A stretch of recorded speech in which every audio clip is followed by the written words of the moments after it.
What's up, everybody? It's your host, Wes Seiler for Refounding Fathers, and we have a full cast on today. So, going straight down the line here. Welcome back, Christopher Sousa, my liberal buddy.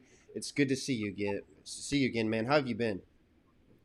Doing really well. Glad to be here. I've been getting out of the house more. I went to the movie theater yesterday and saw Black Widow. Last week, I went to a baseball game and watched the fireworks. So it was really nice to get out and celebrate freedom, especially after a long, hard year and a half where that was a lot harder to do. Yeah, California is finally coming back around. How was 4th of July out there?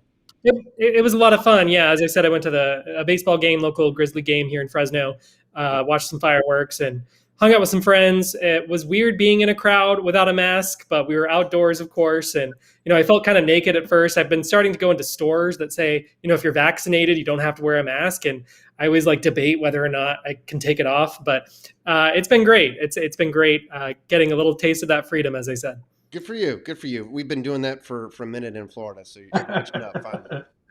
And then Kyle, how you doing, man? My libertarian friend. It's good to see you. How have you been? I'm doing well, buddy. I'm doing well. Glad to be here. I had a good 4th of July. Actually, take that back. I worked. I got a big project I've been working on for work, so I've been swamped. But turned that in on Friday. I've been loving this weekend though. Got out in the pool for a few hours yesterday. Smoked some ribs on the smoker, so I've had a good weekend. Kind of relaxed. Yeah, that's awesome, man. It's great to have you here.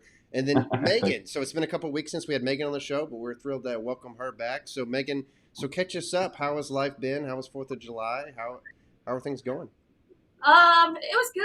I didn't do a whole lot on 4th of July. Watched the fireworks that my neighbors were setting off everywhere.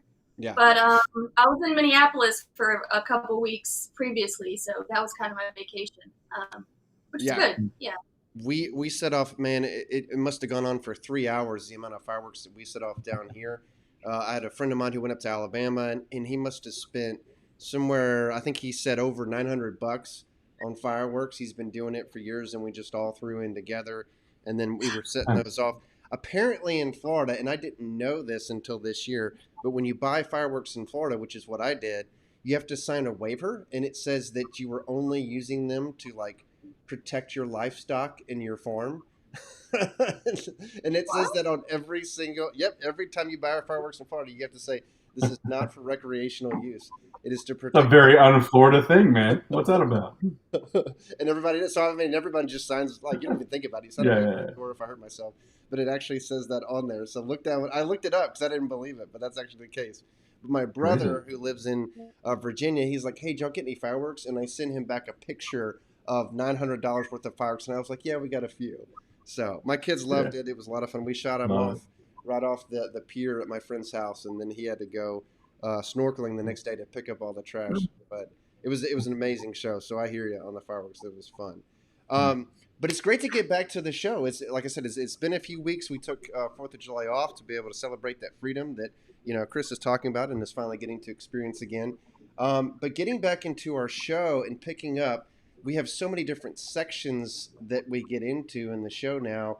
And one of my favorite ones is our meme of the week, because we're always talking, we're always sharing memes all through the week on our text, on our group chat. And here's a couple of my favorites. But Kyle, you've got to let me know about this one that you shared, because I had not seen it. And when you dropped this bad boy, I was like, where did this come from? Especially after we had just done, so many episodes on ATF and gun education and all those things that you had taught us about gun rights and statistics and all that crap. And then I'm seeing this. Yeah. Well, yeah, so this is, I guess, not even technically a meme. This is just a cartoon here that was shared by, if you can see there, folks, the China state-affiliated media. So this is State Communist Party of China propaganda they're putting out there, accompanied with an article, of course. And there's a lot to unpack here if we just look at the picture, but obviously that's I'm going to expand ridiculous. This so everybody can see it. So that's hard to believe. Is that really what they call themselves? The, China news? And they have. Luckily, Twitter actually does have them, designated there as state affiliated media. So at least they're doing something right there. But of course, I mean, there's a lot of favorite things that we could talk about here. But my favorite is the little Punisher skull, and that just really makes me laugh for some reason on his shirt there. But So there's a lot to unpack here, and taking away from the cartoon here. This is put out by Chinese state propaganda, as if, for one, they don't have a vested interest in a disarmed American population. Not to be all conspiracy theorist here, but China is America's biggest threat right now, hands down. And so, I would say that they have a vested interest in a disarmed citizenry.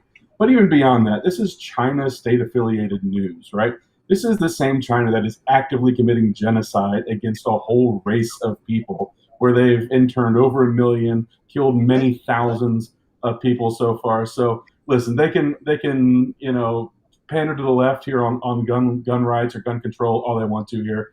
They're not fooling anybody here. I don't give a rat's ass, honestly, what China thinks about gun control as they're actively committing genocide. You definitely thought deeply about this. I'm still perplexed. Is that Mitch McConnell? Like, I'm just trying to figure out who that's supposed to be. That's a good question. I think those are just civilized, good, wholesome Americans there on the left, loving America, drinking their red wine.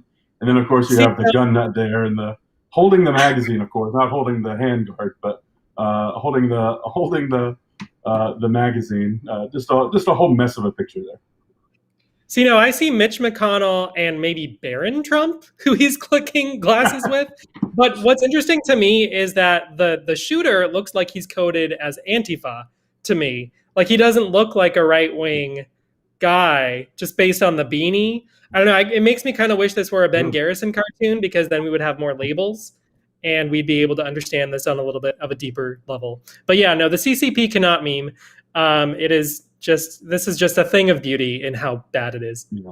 Megan, any thoughts over there? I mean, it makes sense that they would make the shooter look kind of ambivalent. Like, is it a lefty? Is it a righty? Doesn't matter, right? As long as they get their own point across. Right. Yeah, I like it. Like this is. Yeah, I mean, this is their whole attempt to be able to try to tell you that freedom is overrated, right? That Americans don't know what they're doing, to try. And so many people die from guns every year, right? That's the narrative. I don't think we really got into the statistical part of that during our gun quiz, but if you take out suicides and you take out gang violence, we're talking about 2,700 people a year in America that die from gun homicides. Yeah, that is too many, for sure.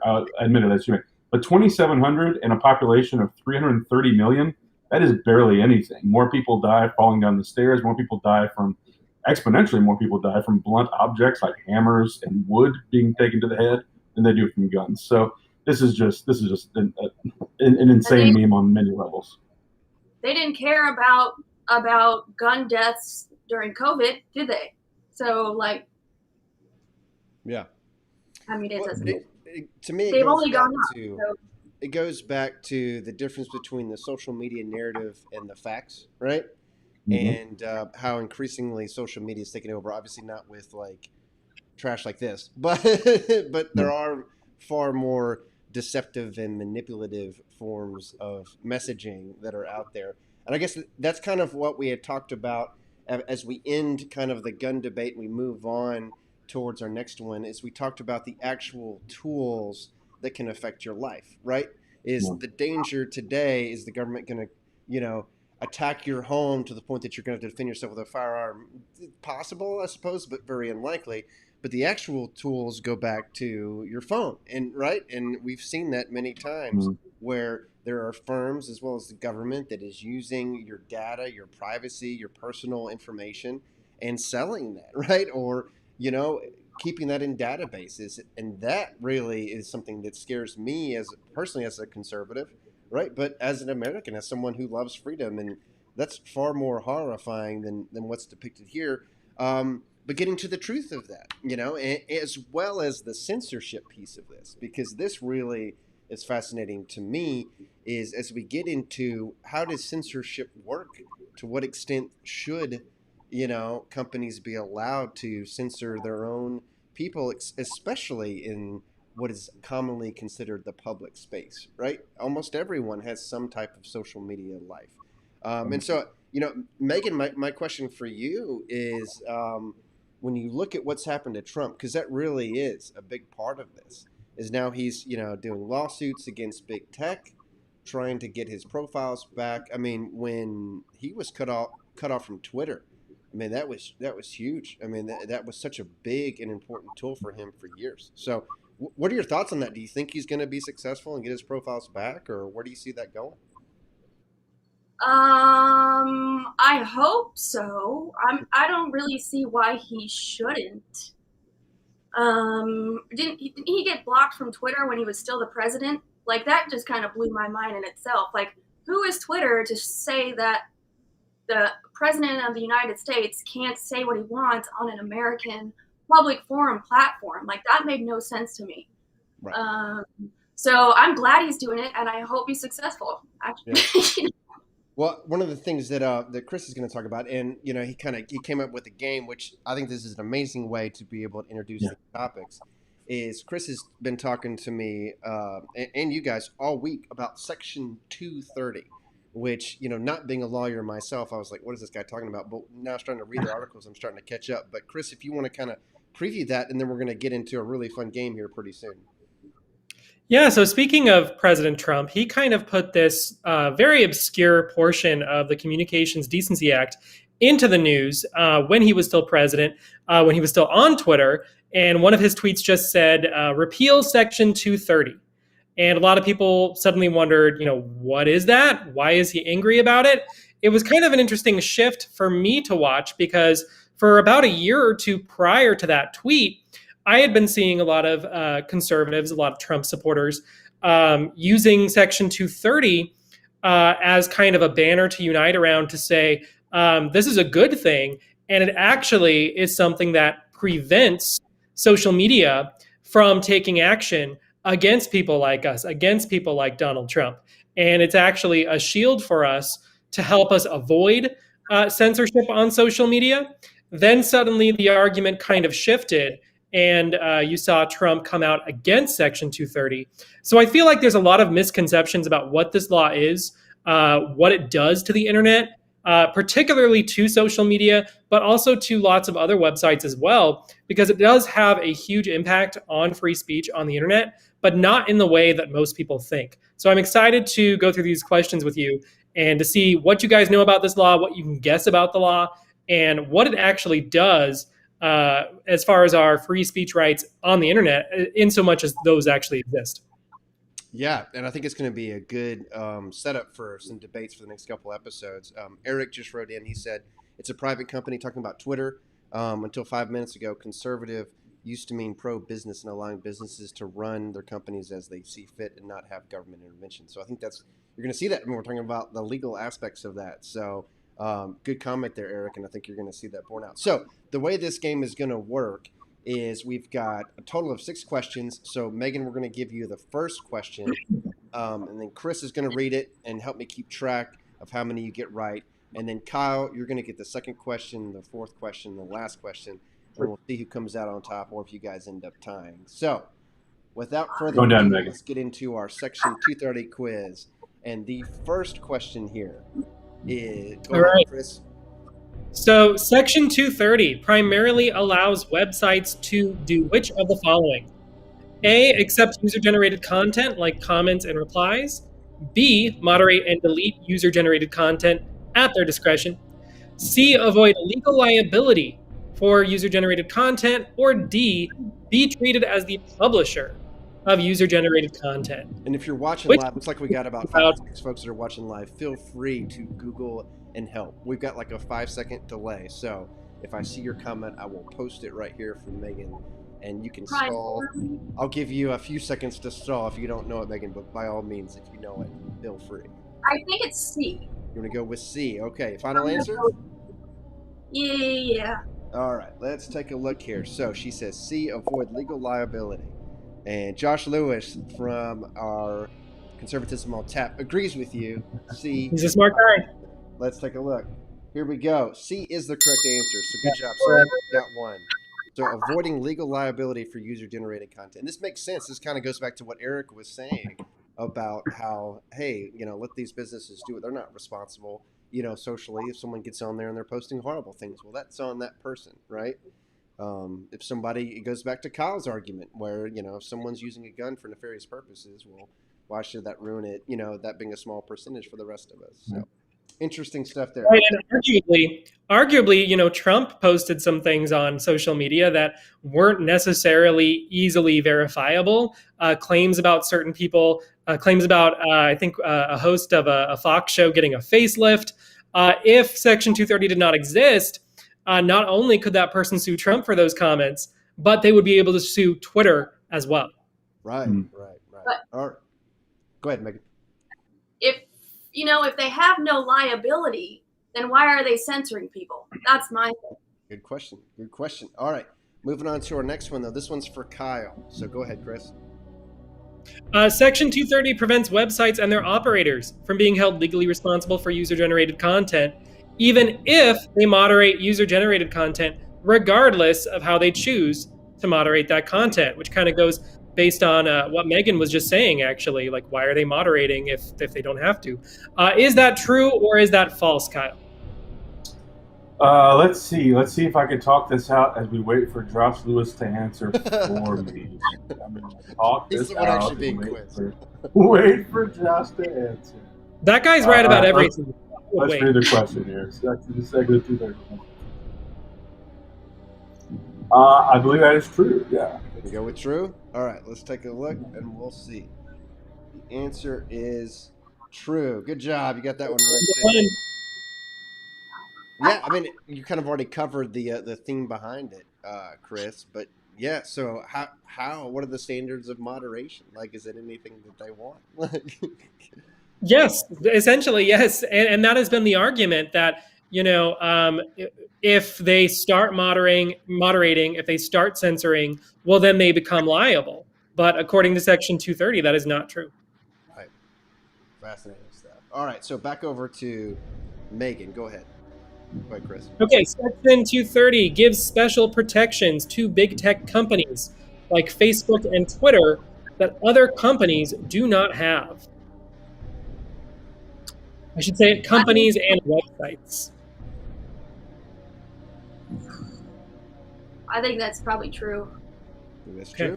All right, let's take a look. She says true. The answer is false. Oh, what? Wrong. Holding up the shirt. I love it. So, for example, I have a blog, and if Megan gets on my blog and starts saying, Kyle embezzled all of this money, and that ends up hurting his reputation, and he wants to sue Megan, he can sue Megan. He can't sue me. He can't sue my blog, and that's true even if I delete other comments on my blog, but I don't delete Megan's. So Section 230, I mean, you could argue big tech is getting protections that other companies don't have in some ways, but not as far as Section 230. Interesting. All right. So moving over to Kyle, you have a chance to take a lead here. So we're getting into question 4. We're already halfway through. So go ahead, Chris. Section 230 requires social media websites to choose whether they are a platform or a publisher. Here we see some brain geniuses such as Ben Shapiro and Dave Rubin debating this important topic of whether social media is a publisher or a platform. I don't think any of us are able to figure it out with cumulative degrees, but maybe Kyle can. Yeah, those are the people who I've heard talking about this the most, actually. Yes. Let's see. I was actually going to bring this up as a talking point later. That's a good question. Is it I'm going to say... So does Section 230 require social websites to choose whether they are a platform or a publisher? Yeah. Is that, we're going to go false. Going to go false on that one? All right, let's take a look. It is false. Correct. Good job. That is all people. Kyle takes what is false? So they can essentially be both, is what you're saying there, Chris. Right. Yes, this was the most common argument in the early stages of this becoming kind of a talking point online, where people said, if social media wants to moderate content, if they want to censor and delete comments and ban people, well, then that makes them a publisher rather than a platform. But the key part of Section 230, the most important part of it, what it says, and I will post the link to the full law in the comments here for our viewers. What it says is that no website will be treated as the publisher of content. even if they moderate. And they can basically moderate however they want. It is up to their discretion as far as what is allowed on their property. That's unbelievable. Yes. All right. So there is no distinction between publisher and platform in the law. We've got 2 more questions. All right, go ahead. I can't even read that one, Chris. That's too small. Section 230. If Section 230 were repealed, the result would most likely be what? Would there be more censorship by social media if Section 230 were repealed? Would there be less censorship by social media if 230 were repealed? Or would there be about the same level of censorship by social media? What would be the most likely result? That's a tough one, Megan. Yeah, because there's speculative too, by the way, speculative. But go ahead. That's why I said most likely. Most likely. Most likely, but are there are different parts of it? So are they going to repeal all of it, or are they going to repeal like half of it? Good count. I would say if the whole thing were just repealed with no replacement, just like Republicans wanted to do with Obamacare. With no replacement, probably more censorship. So A. More censorship. Going with A. That is correct. Good job. Good job, Megan. Well, because if they're going to be held liable for what their users say, they're not going to want people like Donald Trump or people even like Joe Biden who kind of shoot from the hip and say things without always thinking. They're going to ban a lot more people because they don't want any comments that would expose them to legal liability. Right. All right, Kyle. If you miss this question, you tie. If you get it, then you win. So let's take a look at the final. All right. Go ahead, Chris. The legal ability for social media platforms like Facebook and Twitter to moderate content can be found in Section 230 of the Communications Decency Act, another part of the Communications Decency Act, the First Amendment, or none of the above. Which one allows websites to moderate content? All right. Well, let's see. It's not C. I know it's not C. I don't think that it is. I don't think it's A. Actually, maybe it is A. Maybe it's B. I don't know. I'm going to go D. I'm going to go none of the above. We're going to go D, none of the above. I think it's other laws that allow it. Yep. All right. Here we go. Coming down to the final question. Fingers crossed. Oh, whoa! I have to have Wes help me justify this one, but my understanding is that the First Amendment, when a website or website owners are choosing what is allowed to be published on their property, that is in a way an exercise of their free speech, an exercise of their First Amendment rights, because as we know, according to the Supreme Court decision, I cannot remember the name right now, but I'm sure some of you can, corporations have free speech rights. Right. Yeah. Sure. Yeah. Yeah, that was decided Interesting. I think that was Citizens United. Yeah, that's it. Yeah. Yes, that's right. Yeah. Very interesting. Yeah. All right. Well, there you go.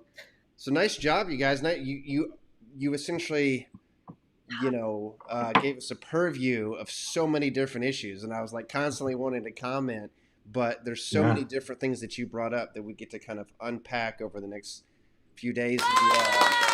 Congratulations to both of you. So how do Megan and I decide this? Do I have to drive to Louisville for like a throwdown? Like, how does this happen? We're going to have another section to it next week. That'll work. Position. They each got 2 out of 3, right? Because, they both got 2 out of 3. So I think what we're going to have to talk about in our next episode is what is the solution? And I would love to hear that from you guys, is what's a better place to get to? Because I think of Mark Zuckerberg facing Congress, and it seemed like half the senators that were questioning him didn't even understand the basic premise of what Facebook was, right? Like, so they couldn't even have it's so awful to watch. A conversation about that. I'll get a couple clips of that, and we can kind of show that next time. But I'm interested. I mean, Megan kind of talked about it already a little bit, talking about, hey, Trump deserves to, be able to get his voice out there. She kind of alluded to the whole public space, platform versus publisher type things. You can kind of see where she lands. But I'm interested in what do you think, the future should be? Should it be a free-for-all? Should it be where you can post anything, including you think about deep fakes and kind of horrible things that people can post, or they can pretend like, hey, you know, this is going on. This person killed somebody and they really didn't. You need to go find him. And some guy, you know, is on the street being like, wait, what? What am I being accused of? Right. So you kind of think of where the future goes. It ultimately comes down to the very important notion of freedom and can we handle it? Or like the Chinese say, are we deluding ourselves?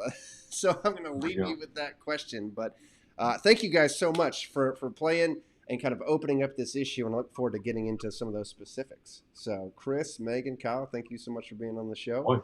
Any final comments? I'll let you guys close it out if you got anything else you want to add. I'm just impressed. You guys both did really well. Each of you only missed one. That was pretty good for a law that no one should have to know about. But unfortunately, we all do. Well, great. So, that's so right. Thanks for having me back again, guys. This was fun. You bet. And Kyle, thank you so much for being here as well. Always. Yep. All right. So we're going to take a break here for a couple minutes, and then we're going to set up our next show. We're going to be getting into some Edmund Burke and specifically some of the concepts that he introduced through his books. Don't forget to check us out on the BurkeandConservative.com, as well as on our YouTube channel. We're on Facebook. We're on Twitter. We're on Instagram. Hopefully continuously, but we'll see how long we survive given what we just talked about today in this episode and where we're going. But thank you so much for tuning in, and we will see you here in a few minutes.